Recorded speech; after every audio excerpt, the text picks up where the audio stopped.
नमस्कार मित्रों, बहुत स्वागत है आप सभी का भाग्योदय में। आज हम सभी सोमनाथ ज्योतिर्लिंग की कथा श्रवण करेंगे। आइए सभी मिलकर भोलेनाथ का ध्यान करते हुए कथा श्रवण करना प्रारंभ करते हैं। शिव पुराण के अनुसार सोमनाथ ज्योतिर्लिंग भगवान शिव का प्रथम ज्योतिर्लिंग है। मान्यता है इस मंदिर की स्थापना चंद्रदेव ने कई देवताओं के साथ मिलकर की थी।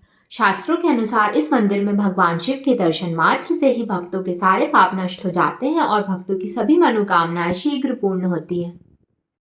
पुराणों में सोमनाथ ज्योतिर्लिंग की स्थापना से संबंधित कथा इस प्रकार है। जब प्रजापति दक्ष ने अपनी सभी 27 पुत्रियों का विवाह चंद्रमा के साथ कर दिया तो वे बहुत प्रसन्न हुए। पत्नी के रूप में दक्ष कन्याओं को प्राप्त कर चंद्रमा बहुत शोभित हुए और दक्ष कन्याएं भी अपने स्वामी के रूप में चंद्रमा को प्राप्त कर इस विवाह से बहुत प्रसन्न थीं। चंद्रमा की उन 27 पत्नियों में रोहिणी उन्हें सबसे ज्यादा प्रिय थी, जिसको वे विशेष आदर तथा प्रेम करते थे। उनका इतना प्रेम अन्य पत्नियों से नहीं था। चंद्रमा की अपनी तरफ उदासीनता और उपेक्षा को देखकर रोहिणी के अलावा बाकी दक्ष पुत्रियां बहुत दुखी हुईं। वे सभी अपने पिता दक्ष की शरण में गईं और उनसे अपने कष्टों का वर्णन किया। अपनी पुत्रियों की व्यथा और चंद्रमा के दुर्व्यवहार को सुनकर प्रजापति दक्ष भी बड़े दुखी हुए। उन्होंने चंद्रमा से भेंट की और शांतिपूर्वक कहा, कलानिधे, तुमने निर्मल व पवित्र कुल में जन्म लिया है, फिर भी तुम अपनी पत्नियों के साथ भेदभावपूर्ण व्यवहार करते हो। तुम्हारे आश्रय में रहने वाली जितनी भी स्त्रियां हैं उनके प्रति तुम्हारे मन में प्रेम कम और अधिक, ऐसा सौतेला व्यवहार क्यों है? तुम किसी को अधिक प्यार करते हो और किसी को कम प्यार देते हो, ऐसा क्यों करते हो? अब तक जो व्यवहार किया है वह ठीक नहीं है, फिर भी अब आगे ऐसा दुर्व्यवहार तुम्हें नहीं करना चाहिए। जो व्यक्ति आत्मीजनों के साथ विषमता पूर्वक व्यवहार करता है उसे नर्क में जाना पड़ता है। इस प्रकार प्रजापति दक्ष ने अपने दामाद चंद्रमा को प्रेम पूर्वक समझाया और चंद्रमा में सुधार हो जाएगा, ऐसा सोच प्रजापति दक्ष वापस लौट आए।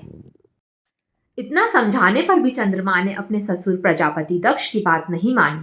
रोहिणी के प्रति अतिशय आसक्ति के कारण उन्होंने अपने कर्तव्य की अवहेलना की तथा अपनी अन्य पत्नियों का कुछ भी ख्याल नहीं रखा और उन सभी से उदासीन रहे। दोबारा समाचार प्राप्त कर प्रजापति दक्ष बड़े दुखी हुए। वे पुनः चंद्रमा के पास आकर उन्हें उत्तम नीति के द्वारा समझाने लगे। प्रजापति दक्ष ने चंद्रमा से न्यायोचित बर्ताव करने की प्रार्थना की। बार बार आग्रह करने पर भी चंद्रमा ने अवहेलना पूर्वक जब दक्ष की बात नहीं मानी तब उन्होंने चंद्रमा को श्राप दे दिया। प्रजापति दक्ष ने कहा कि मेरे आग्रह करने पर भी तुमने मेरी अवज्ञा की है, इसीलिए तुम्हें क्षय रोग हो जाए।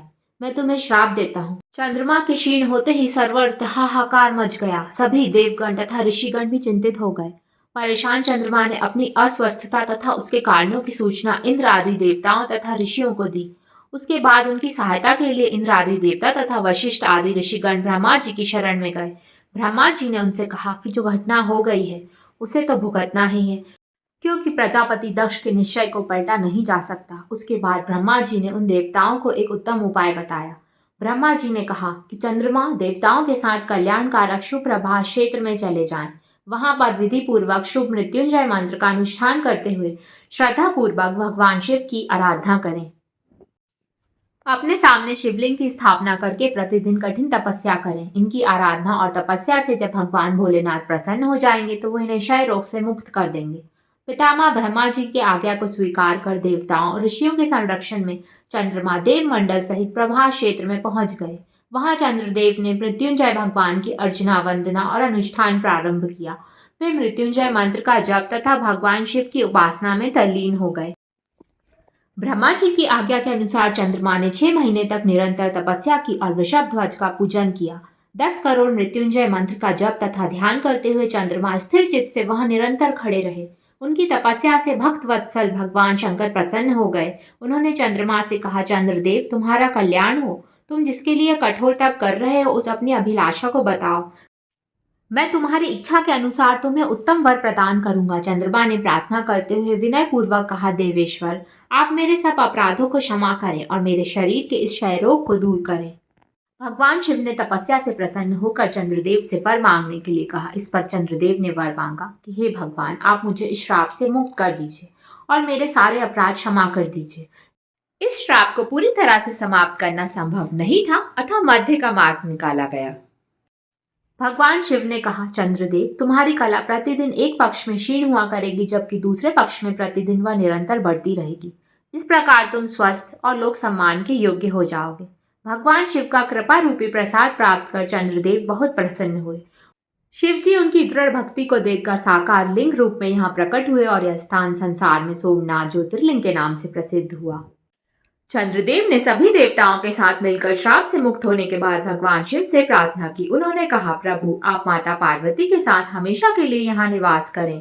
इस प्रार्थना को भगवान शिव ने स्वीकार कर लिया। शिव जी ज्योतिर्लिंग के रूप में माता पार्वती जी के साथ तब से ही यहाँ विराजमान है। मित्रों, सोम चंद्रमा का ही एक नाम है और शिव जी को चंद्रमा ने अपना नाथ स्वामी मानकर यहाँ तपस्या की थी, इसलिए इस ज्योतिर्लिंग का नाम सोमनाथ पड़ा।